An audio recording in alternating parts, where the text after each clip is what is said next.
Hello అండి, అందరికీ శుభోదయం. అమ్మో అమ్మో ఏం వర్షాలండి బాబు, విసుగు వచ్చేసింది కదా. నిజమేనండి, నీరు ఎక్కువైనా మనిషికి ఇబ్బందే అని మరొకసారి భగవంతుడు మనకు రుజువు చేశాడు. నీరు లేకపోతే మనం బతకలేము. అలాగే ఈ నీట మునిగిపోయిన పంట పొలాలు మనకి ఎక్కడ చూసినా నీరు చాలా ఇబ్బంది కలిగించింది. ఇలాంటి వాతావరణంలో వినాయక నిమజ్జనాలు చేయడం కూడా చాలా కష్టం అన్నమాట. కాబట్టి చాలా జాగ్రత్తగా ఉండి వినాయక నిమజ్జనాలు పూర్తి చేసుకోవాలి. అలాగే మనకి వాతావరణం కూడా చాలా ఇబ్బంది పెడుతుంది. అప్పుడే వర్షం వస్తుంది, అప్పుడే ఎండ వస్తుంది. కాబట్టి వాతావరణం మనిషి మీద చాలా విషపూరితమైన జ్వరాలు రావడం కానీ ఈ ప్రభావం చాలా దారుణంగా ఉంటుంది. కాబట్టి అప్రమత్తంగా ఉండాల్సిన పరిస్థితి. ఇప్పుడు విష జ్వరాలు ప్రబలకుండా ఈ జాగ్రత్తలు తీసుకోవాలి. ప్రభుత్వం వారు ఎంత చేసినప్పటికీ కూడా మనకి తగిన వ్యక్తిగత జాగ్రత్తలు పాటిస్తేనే మనం వాటి నుంచి కోలుకోగలుగుతాం అన్నమాట.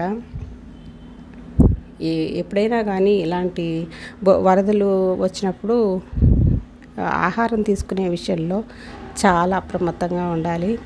ఏది పడితే అది తినేయటం కానీ, లేకపోతే వాటరు అలాగే తాగేయకుండా కొంచెం కాచి చల్లార్చినవి తాగటం కానీ, ఇలాంటి జాగ్రత్తలు తప్పకుండా పాటించి తీరాలి. లేదంటే ఈ రోగాలకి మనం గురవ్వాల్సి వస్తుంది. అందరికీ తెలిసిన విషయమే. కాకపోతే అబ్బా ఇప్పుడు వీటిని ఏం కాస్తావులే అని అశ్రద్ధ మాత్రం చేసుకోకండి. కంపల్సరిగా నీటిని కాచి చల్లార్చినవి తాగండి. అలా అయితే సగం రోగాలు రాకుండా ఉంటాయి. అలాగే మనం కూరగాయలు ఆకుకూరలు తీసుకునేటప్పుడు కూడా చాలా జాగ్రత్తగా శుభ్రం చేసుకొని వండుకున్నట్టయితే ఈ రోగాలు సగం రాకుండా ఉంటాయన్నమాట.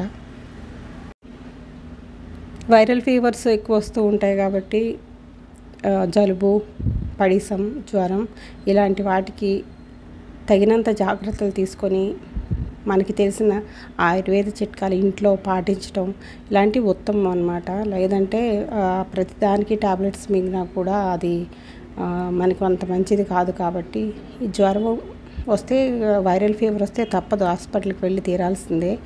మామూలుగా కొద్దిగా జ్వరం వచ్చి పడిసం పట్టుకున్నట్టు జలుబు చేసినట్టుగా ఉంటే కనుక ఈ ఆవిరి పట్టుకోవడం కానీ, లేదంటే జండు బామ్ లాంటివి రాసుకోవడం, చిన్న చిన్న చిట్కాలు పాటించడం, కాచి చల్లార్చిన నీళ్ళల్లో కొద్దిగా ఏవైనా వేసుకొని మనం మరిగించుకొని తాగడం ఇలాంటివి చేసినట్టయితే కనుక ఉపశమనం కలుగుతుంది వీటి నుండి. ఇలాంటి జాగ్రత్తలు అయితే తీసుకుంటే ఎలాగో ఈ సిచ్యుయేషన్ నుంచి మనం బయటపడగలుగుతాం అన్నమాట.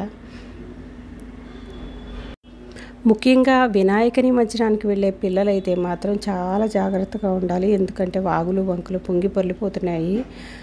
నిమజ్జనం చేసేటప్పుడు జారిపడిపోవడం కానీ, మరీ ఉత్సాహంగా లోపలికి వెళ్ళిపోవడం లాంటివి చేయకండి. అంతేనండి. ముగ్గు కనుక నచ్చితే ఛానల్ని సబ్స్క్రైబ్ చేసుకొని షేర్ చేయటం మర్చిపోకండి.